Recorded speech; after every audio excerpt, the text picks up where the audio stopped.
Assalamualaikum warahmatullahi wabarakatuh. Kembali lagi di program kita yaitu POMPI, Podcast Komunikasi.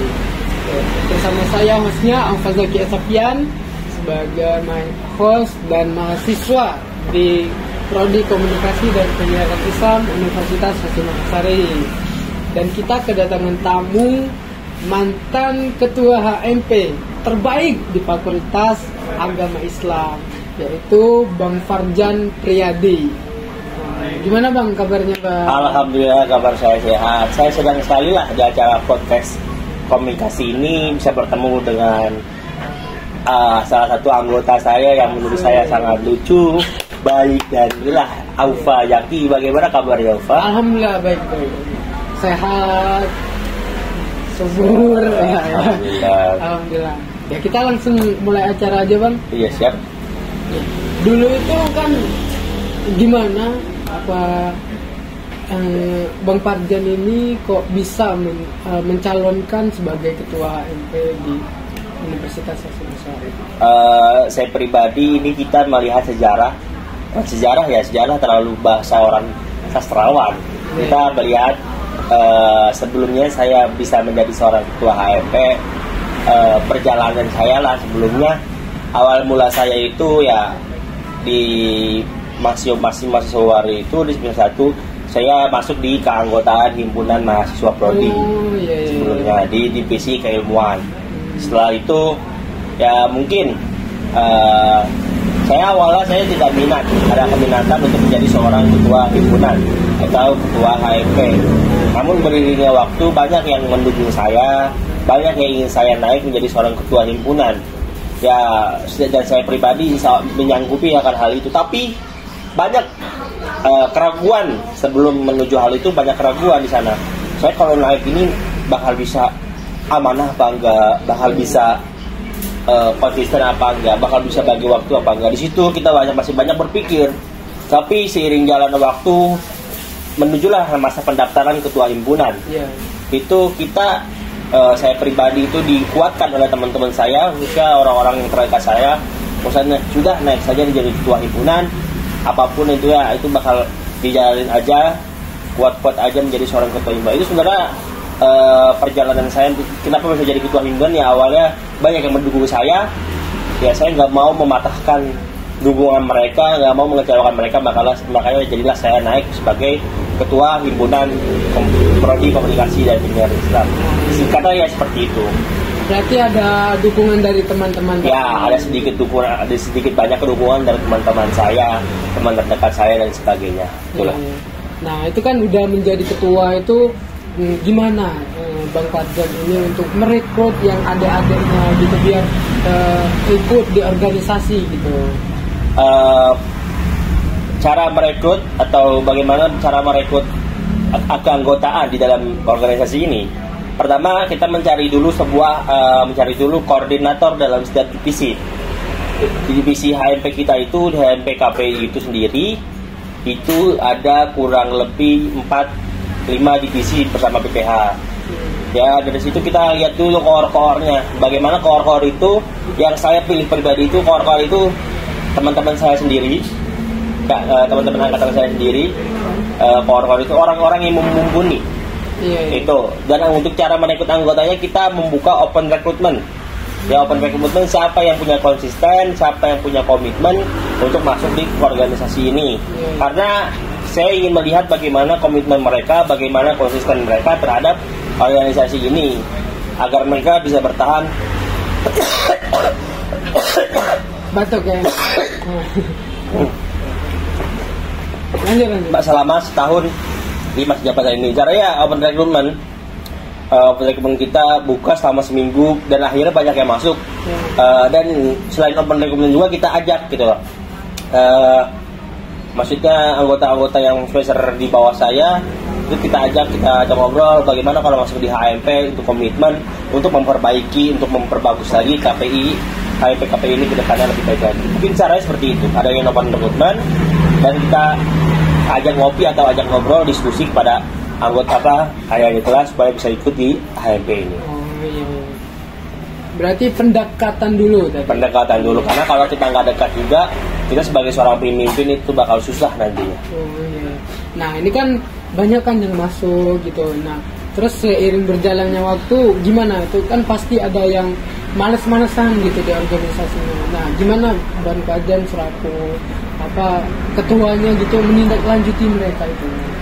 Untuk orang-orang yang malas dan yang seperti itu, sebenarnya kita melihat saja bahwasannya di setiap organisasi itu pasti ada naik turunnya.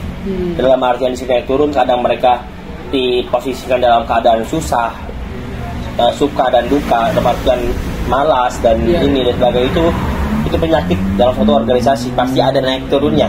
Kadang dia waktunya semangat, kalau kadang lagi terpuruk, dia lagi nggak bisa semangat, dia nggak semangat. Cara mengatasi hal seperti itu ya kita pendekatan itu. Kenapa di awal kita harus punya pendekatan? Bagaimana anggota kita agar kita bisa terus melakukan pendekatan agar bisa konsisten. Karena kita juga pribadi kita sebenarnya tidak bisa memaksa kehendak seseorang. Tapi kita omongkan bahwasanya ini udah komitmen kita bareng-bareng, kita harus selesaikan bareng-bareng selama setahun ini. Ya cara mengatasinya ya sebenarnya orang yang malas itu kita ajak ngopi, kita ajak ngobrol, kenapa seperti ini, kenapa nggak mau kerja dan sebagainya. Sebenarnya itu aja, karena pasti ada kalanya naik dan turun. Naik dan turunnya malas dan ini ya, tapi kita bikin mereka semangat dengan adanya kita kasih masukan atau kasih reward ya bagi orang-orang yang benar-benar kita niat bekerja, kita nanti diadakan jalan-jalan untuk akhir tahun tersebut. Oh iya, seperti yang kemarin itu. Iya, seperti itu. Nah itu kan prokernya itu banyak sekali itu kan. Nah gimana Bang Fajan itu supaya proker ini harus jadi pokoknya itu harus semegah dan sukses itu proker ini. Untuk masalah proker itu biar kita terjalan lagi terlaksana proker lah, intinya proker kita itu ya kita selalu evaluasi untuk divisi-divisi kita kira-kira apa aja proker yang kurang. Dan juga kita evaluasi untuk BPH proker utama kita, proker yang wajib yang ada di KPI sendiri, karena KPI itu memiliki proker yang wajib. Ya walaupun emang dipegang oleh angkatan, tapi itu di bawah naungan AMP. Itu mungkin cara mengatasi biar kita itu ya dievaluasi terus, ditanyakan proker ini kapan dilaksanakan, proker ini planningnya bulan ini kenapa tidak terlaksana, bulan ini ayo kita laksanakan bareng-bareng. Misal contohnya studi banding kita di bulan Juni kita laksanakan, itu ditindaklanjuti terus, di follow up terus, tanyakan terus, evaluasi terus.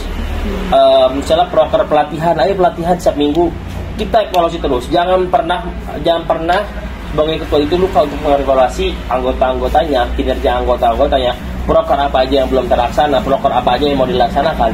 Itu harus punya pegangan, sebagai ketua itu harus punya catatan.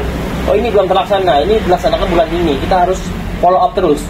Divisi ini yang megang atau divisi ketua yang megang, kita harus follow up terus, seperti itu. Jadi ya intinya kita follow up terus, disesuaikan dengan divisi-divisi tersebut untuk dievaluasi agar proker-proker terlaksana dengan lancar semuanya. Ya berarti tadi lebih diutamakan kayak proker per divisi dulu, dilaksanakan dulu gitu, diunggulkan lah, baru bikin proker yang baru gitu. Ya. Proker maksudnya bukan gitu juga, maksudnya proker divisi diutamakan, dan kita juga punya proker wajib itu juga diutamakan. Semuanya tetap diutamakan, makanya biar bisa terlaksana kita evaluasi apa yang belum dan apa yang sudah, biar menjadi catatan bagi kita kira-kira mau dilaksanakan tanggal berapa, seperti itu. Dan kita adakan rapat kurang bisa sebulan sekali, atau rapat online, atau rapat pas pengen ada acara sebagainya, dan rapat evaluasi juga, karena evaluasi itu sangat penting bagi kinerja kita, program kerja kita selama 1 tahun ini. Iya. Nah, itu kan udah Bang Fajan sebagai ketua yang terbaik dan teraktif kan kemarin itu.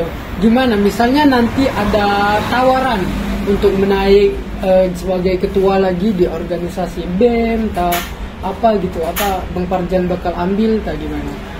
Untuk hal tersebut itu karena sekarang juga sudah waktunya pemira ya. Dalam hal tersebut saya tidak naik lagi ke organisasi yang lebih tinggi, dalam artian ke fakultas ataupun universitas. sebagai ketua ya, tapi sebagai ketua. Tapi insya Allah saya pribadi bakal menaik jadi anggota di Badan Eksekutif Mahasiswa Universitas Hasyim Asy'ari itu sendiri. Mungkin kalau menjadi ketua cukup di KPI ini, karena saya ada keraguan atas hal tersebut menjadi seorang ketua di fakultas. Keraguannya pertama itu kurang bisa saya memanage waktu pribadi saya, karena makin tua kita di semester makin banyak kerjaan yang harus kita kerjakan dan masih banyak mungkin itu aja. Berarti nggak bakal naik ketua lagi gitu, tapi tetap jadi anggota. Ya anggota saja, karena saya takut nggak bisa manage waktu kalau ketua itu, karena ketua itu lebih sibuk daripada sebagai anggota. Tuh. Ya baiklah, terima kasih Bung Farjan atas kontribusinya di podcast kita hari ini. Terima kasih Bung Farjan. Kita akhiri ya Bang. Ya. Terima kasih. Wassalamualaikum warahmatullahi wabarakatuh. Waalaikumsalam warahmatullahi wabarakatuh.